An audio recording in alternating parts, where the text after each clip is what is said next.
Our country was facing tremendous economic challenges. Escalating cost of essential household commodities, high fuel prices, rapid depreciation of the Kenya shilling, and spiraling public debt were threatening to ground our economy. My administration has worked hard and consistently so that today the prices of essential commodities like unga have dropped from 240 shillings for a 2-kilogram packet to Kenya shillings 100, majorly attributed to our fertilizer subsidy program, the resilience of our farmers, and good rains that were given to us by God. During the period, we reduced the price of fertilizer also from 7,500 to 2,500. Petrol prices have come down from a high of 217 to now 187 a litre. The shilling has strengthened against the dollar from a high of 165 to now 120, back from the brink of debt distress. Our debt situation is better managed, and our budget now has space for investment and in programs aimed at easing the hardship on vulnerable people and creating opportunities for our young people. Our GDP grew by 5.6% last year, ranking Kenya among the 27 fastest growing economies in the world. Our inflation figures have fallen from a high of 9 and 8 in May last year to 5% in April this year. It is instructive for the nation to know that for every 100 shillings we collect as taxes, we spend 61 shillings in debt service. We have paid Kenya's Eurobond debt that was borrowed in 2014 of $2 billion that has been hanging around our neck. We paid the last installment of $500 million last week. Today, Kenya's debt burden is much less, more sustainable, and we are on course to redeem our country from the discomfort of debt and assert our sovereignty. Early this year, Treasury had proposed a budget of 4.18 trillion. I did direct that it be reduced by 200 billion to come down to 3.99 trillion.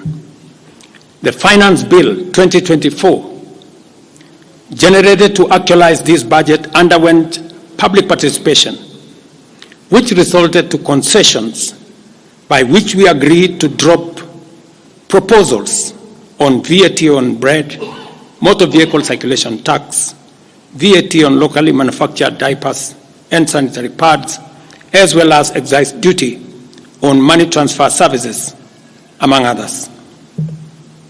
The additional tax measures we had proposed in this year's finance bill were to raise money in the tune of 346 billion.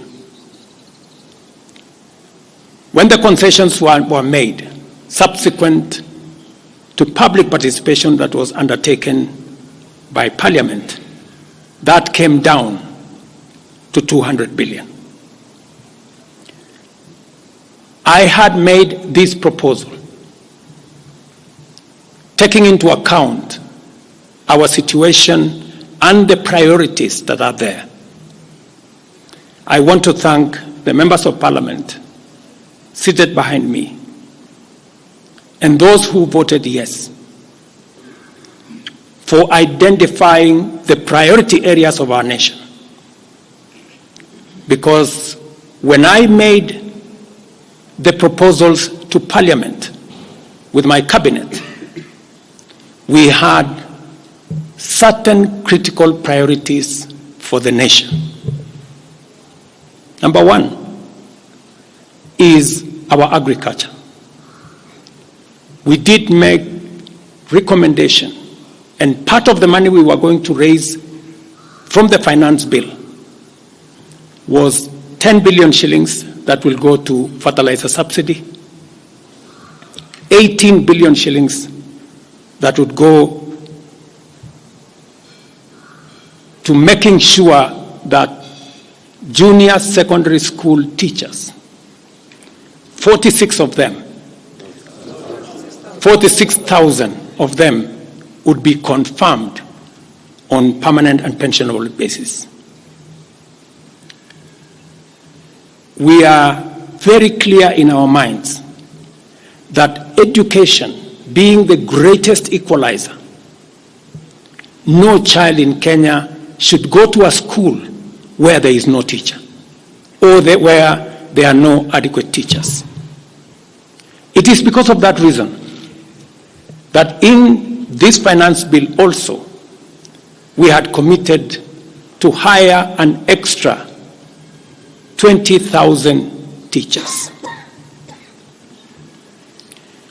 We also had envisioned, because of the program of last mile connectivity to homes, especially in rural areas, we had committed 14.5 billion shillings, 50 million for every constituency for the last mile connectivity. Because we realize that there are many people who today cannot go to hospital because they cannot afford, because they have no health insurance. We had committed 6 billion shillings to operationalize our universal health coverage plan that would make it possible for every citizen to have a health insurance, those who cannot afford to be paid for by the government of Kenya, and to also operationalize the chronic illness fund that would make it possible for those who suffer from cancer, diabetes, hypertension, to be able to go to hospital, be treated, and go home without being asked for any money. We also had planned to put in money for our coffee farmers to retire the heavy debts that are bedeviling our coffee farmers. We also had allocated money for our sugarcane farmers to make sure that our sugarcane farmers get out of the debts that they're in. We had also committed to our milk farmers 2 billion shillings to make sure that every farmer is paid a minimum of 50 shillings per litre, to make sure that these farmers, very hard-working citizens of our nation, get a fair return for their hard work and for feeding our nation. And that is why I commend these members of parliament for agreeing with us that all the priority areas I have mentioned were the right priorities to be funded. And by so doing, they supported the proposal to incorporate also the views of the people. These members of parliament came back to us after they went to listen to the people of Kenya. And they came back and reduced the budget on their own by 146 billion shillings. Notwithstanding all these concessions, it has become evident that members of the public still insist on the need for us to make more concessions. And because I run a government, but I also lead people, and the people have spoken. I am grateful to all the members of the National Assembly who voted yesterday affirmatively for the Finance Bill 2024 as amended on the floor of the House to incorporate the views generated through public participation. And following the passage of the bill, the country witnessed widespread expression of dissatisfaction with the bill as passed, regrettably resulting in the loss of life, destruction of property, and disintegration of constitutional institutions. On my own behalf, and on behalf of these members and many other Kenyans, I send my condolences to the families of those who lost their loved ones in this very unfortunate manner. Consequently, having reflected on the continuing conversation around the content of the Finance Bill 2024, and listening keenly to the people of Kenya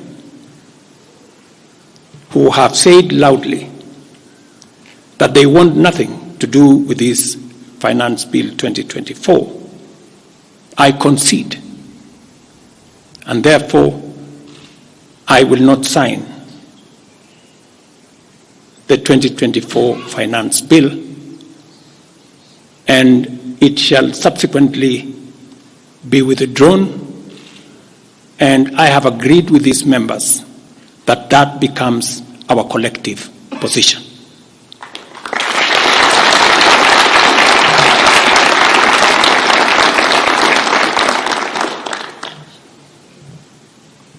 Accordingly, there is need for us as a nation to pick up from here and go into the future. And I am therefore proposing that because we have gotten rid of the Finance Bill 2024, it is necessary for us to have a conversation as a nation going forward. How do we manage the affairs of the country together? How do we manage our debt situation together? How do we work on the budget with the deficits that now exist together? And as I committed last Sunday, I will be proposing an engagement with the young people of our nation, our sons and daughters, for us to listen to them. As I said on Sunday, listen to their views, listen to their proposals, their ideas, their concerns, and what they think we should do better as we go forward. I am also recommending a multi-sectoral, bipartisan, multi-stakeholder engagement from civil society, religious organizations, professional bodies, for us as a nation to speak to the future of our country, again, together. And this will be on matters that are contained in the bill and matters that the people of Kenya have canvassed in the conversation that has been going on. In this regard as well,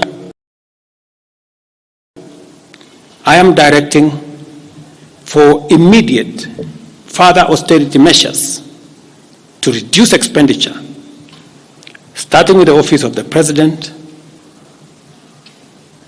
the entire presidency, and extending to the entire executive arm of government. Operational expenditure in the presidency be reduced to remove allocations for the confidential fort, reduce travel, hospitality, purchase of motor vehicles, renovations, and other expenditures. This will cover the entire presidency and also the executive arm of government. I also propose that equally, Parliament, the judiciary, and county governments, working with the National Treasury, also undertake budget cuts and austerity to ensure that we do live within our means, respecting the very loud message that is coming from the people of Kenya.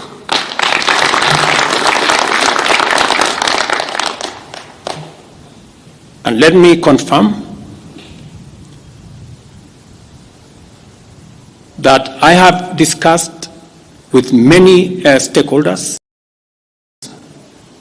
I will be meeting some of them shortly after this meeting on charting a way forward that makes sure that we carry the whole nation in this very important journey as we go into the future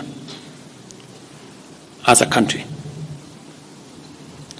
Let me also confirm that as we deal with austerity, the loud message on dealing firmly, decisively, and expeditiously with corruption is a matter that we have discussed and we have agreed that it will take the front burner as we go into the future.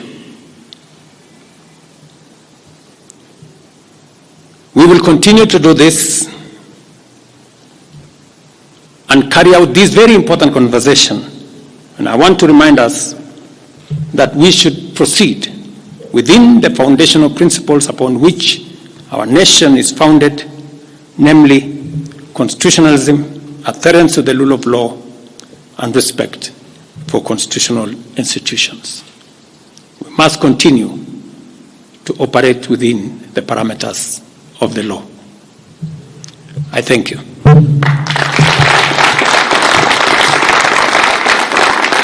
I will take a few questions, 3 questions to be specific. Thank you, Your Excellency. And the first question will start with Elizabeth Mutuku from TV47. Good evening.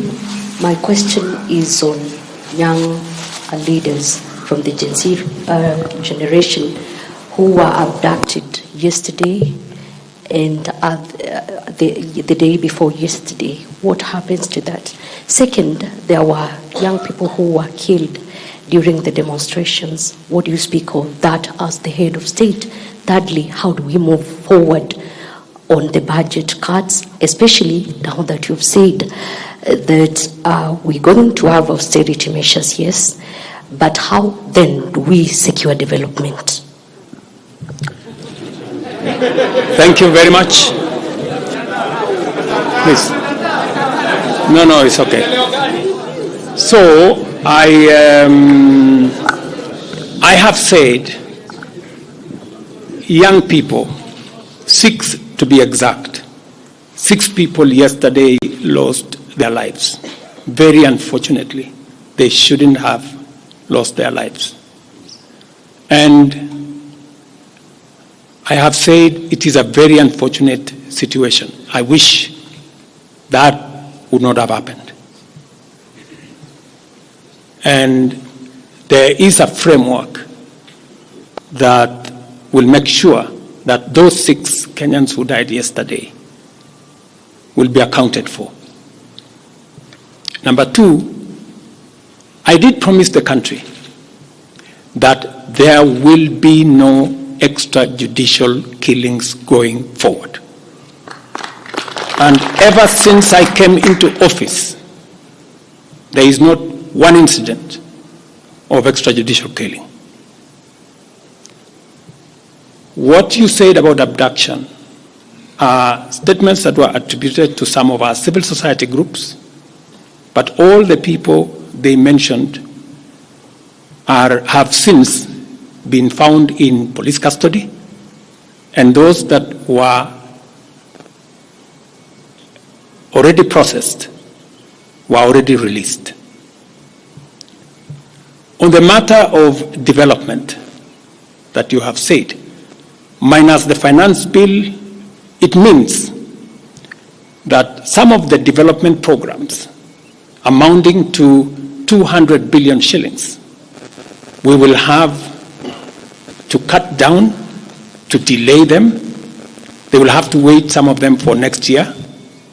We will try it again. We will try next year to find some money. Some of them we will have to cancel, because that's the nature of things. And it is because the people of Kenya have spoken loudly that they want a leaner budget for us as a country. Question number 2. We'll take the next question from Busara, K24. Naam, swali langu la kwanza ni wazi kwamba matumaini ya vijana wa Gen Z na baadhi ya Wakenya kwa wabunge yamepungua kabisa ama hata yamepotea. Kwa hivyo kama rais, unachukua hatua gani kuhakikisha kwamba tunawahusisha vijana katika maamuzi muhimu, hasa katika masuala ambayo yanalenga taifa ama ujenzi wa taifa? Swali lingine, je, utahakikisha vipi uwazi katika mpango wako wa kupunguza matumizi serikalini? Maana umesema kwamba kuna austerity measures. Je, kutakuwa na transparency? Na swali la mwisho, ningependa kujua kama pengine kutakuwa na fidia kwa wale ambao walifariki, ama uso kwa familia kwa wale ambao walifariki hapo jana, na je, serikali itasimamia malipo ya wale ambao wako hospitalini hivi sasa wanapokea matibabu kutokana na majeraha waliopata hapo jana? Asante. Thank you very much. About 214 Kenyans were involved in various skirmishes, and many of them went to hospital. 95 of them were treated and released. Some of them, I think one is still in ICU, and others, I think 14, the minister is here, are still in hospital. But majority of them were treated and released yesterday. As I have told you, on those who lost their lives, there will be a mechanism of how they will be accounted for. On the young people whom you have said, how do we listen to them? Let me say the following. Number one, I did make a very clear, determined program to create opportunities for young people to work. It was in our manifesto. It is in my plan. As I talk to you, 3 of the programs are going on. The housing program today has 160,000 young people working as engineers, as architects, as quantity surveyors, plumbers, masons, carpenters, artisans, transporters, accountants.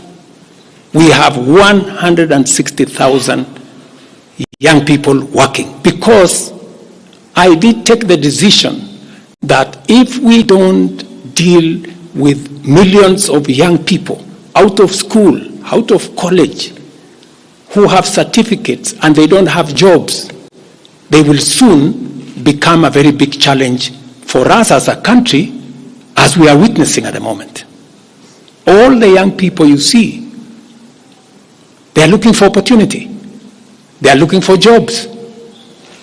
And that is why our housing program, once it is fully rolled out, we will have a minimum of 500,000 young people working in our housing program. Number 2, I have been very clear on making sure that additional to our housing program is our digital infrastructure, the digital superhighway, the digital hubs, and the whole ecosystem of what we are doing in creating digital jobs. I was in Ruto with Honorable Kingara is right there. Not more than a month and a half ago, launching a hub that will hire 4,500 young people under CCI. In this budget, we had added 10 billion shillings to CDF for them to be able to construct ICT hubs in each ward in the Republic of Kenya. That would give opportunities for 200 to 300 young people in every ward to access internet, to be trained, to have a hub, and to monetize their digital skills. We will still find another way of implementing this plan, even if we have to cut back on CDF, if that is what is going to happen. Again, because we believe that young people deserve opportunity. As I talk to you, we just concluded 3 bilateral agreements, one of them with Germany, on export of labor. Because we have negotiated with many countries who are interested in the high skills of Kenyan labor. And we have an ecosystem, we now have a plan on how we are going to make sure that the young people in Kenya get opportunities to work either in Kenya or outside Kenya. In fact, just last week, I saw on the headlines of one of the dailies, there was a gentleman from my village. He was put on the headline. And he said he operated from where I used to operate, selling chicken. That's why they put him in the headline. And his complaint was, you see, the president has not done well because in this village, many people are going to look for jobs outside Kenya. That gentleman did not know that those people in our village that have gone to Saudi Arabia or UAE, I am the one who supported the program for them to go as part of the export of labor. So he thought that those people were going away because there were no jobs in Kenya.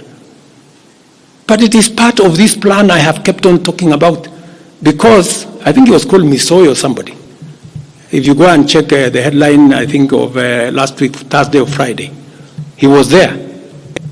He didn't know, the good young man, that I think we have almost 500 or 400 and something people around that village that have actually gotten jobs outside Kenya.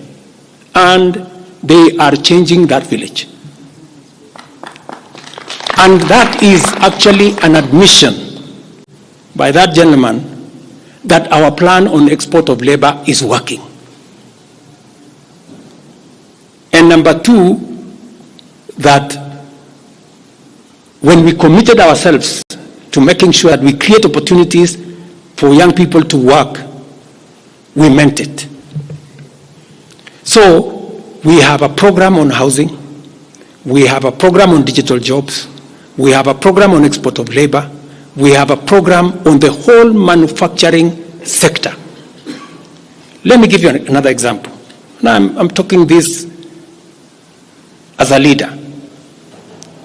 We deliberately, last year, said we cannot continue to import products that we can manufacture in Kenya. One of them was clinker, cement, furniture, steel. What has happened the last 1 year? Very many, in fact 5 to be specific, companies have sought licenses in Kenya to do clinker, to do cement. And last year, because of what we did, we reduced the import of clinker by 95%. We saved foreign exchange. We created jobs locally. I was in West Pokot with my Minister for Industrialization. I'm sure the members of West Pokot, they are here. They were there with me in West Pokot, opening a clinker factory that now hires 2,500 young Kenyans, with another almost 2,000 as drivers, support staff. A big market now in West Pokot. Expanding manufacturing in Kenya is the right thing. And it is the reason why some of our policy interventions on matters like imported stuff that are being manufactured in Kenya.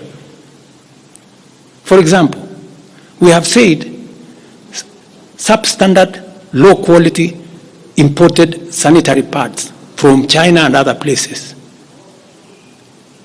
How can they come into Kenya when we have 10 companies in Kenya hiring Kenyan young people? How can they come and compete here? All the products that we are manufacturing locally, we must protect our local industries so that they create jobs locally, so that they create opportunities locally. In this finance bill, you will also see that we have imposed duty on potatoes from Europe. Surely, how can we continue importing potatoes from Europe? And we have farmers right here in Kirinyaga. We have farmers right here in Nyandarua, in Molo, in Timau. How can we justify? How can anybody take offense that we have imposed duty on imported potatoes? We have put duty on imported eggs, on imported onions, because we must protect our local farmers. Every country does that. Every country does that. I was negotiating with the Prime Minister of India because they are imposing duty on our avocados. I was in Korea negotiating with the government of Korea because they are imposing duty on our tea, on our coffee, and on our macadamia, including our avocados. Every country does that to protect their market, unless there is a mutual agreement. So these are amongst the things we are doing to make sure that we grow our local manufacturing, create local jobs, create local wealth. That is how we are going to move forward as a country. We cannot continue to be a supermarket for other people's factories. It is important that we also produce our own products. Our young people can produce products in Kenya which are of high quality, which are of international standard, and we can do that. So I just wanted to clarify this point because it is addressing the young people of our country. And I am looking forward to a conversation with my sons and daughters, the young people of this nation, to explain to them the opportunities that they have, and I want to listen to them. What additionally do they want me to do? What can we do better? And how can we move the country forward together? Thank you very much. Thank you, Excellency. That marks the end of the question session. Thank you very much, Your Excellency.